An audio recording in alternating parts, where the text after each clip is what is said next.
Hi Keller Williams family, this is Ron Almberg, your friendly designated broker, and again I want to come to you with some advice as things have percolated up through our audit that we had this last fall. We actually had two in Washington State. Now we have a lot of agents who are licensed in Idaho, a lot of agents licensed in Oregon, and so you need to be aware of those laws and seek the managing brokers who can help you with that. Here's the thing you need to be aware of.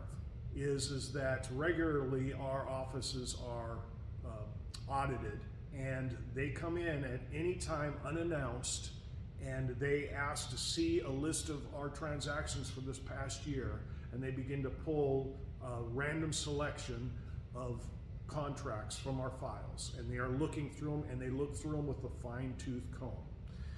One of the things that continually comes up that we are struggling with and we need your help with so that we can be the best brokerage in town and that you can be the better broker is transaction record keeping. And in RCW 1885-285, it's very clear in transactions and record keeping that brokers must submit complete copies of the transactions to the firm. That's written in Washington State law.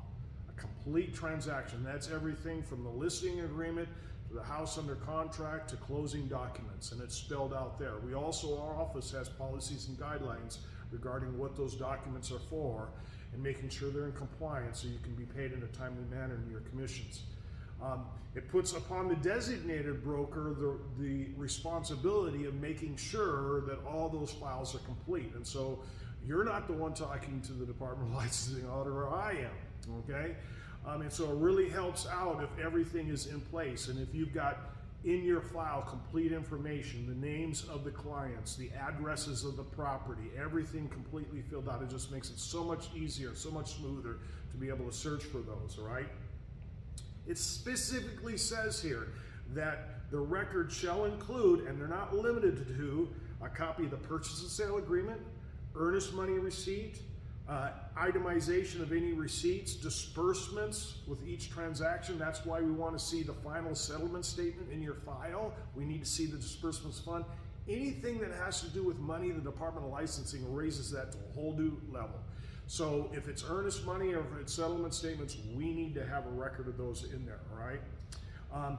There's other records that sometimes they ask for that goes along with those. The biggest one coming up now is material communication. If there's anything in your file that's outside of the area, outside of the ordinary area of how the file looks to unfold, they are going to want to see communication that you have delivered or received from the other party, whether that's your client or the agent on the other side of the transaction. That has to do with the way earnest money is delivered, the time that earnest money is delivered, or anything else regarding the transaction when it comes to addendum or contingencies. You need to make sure that you have communicated the expectations of that when deadlines are coming or passing, and that communication is uploaded into your file. The Department of Licensing is looking for those.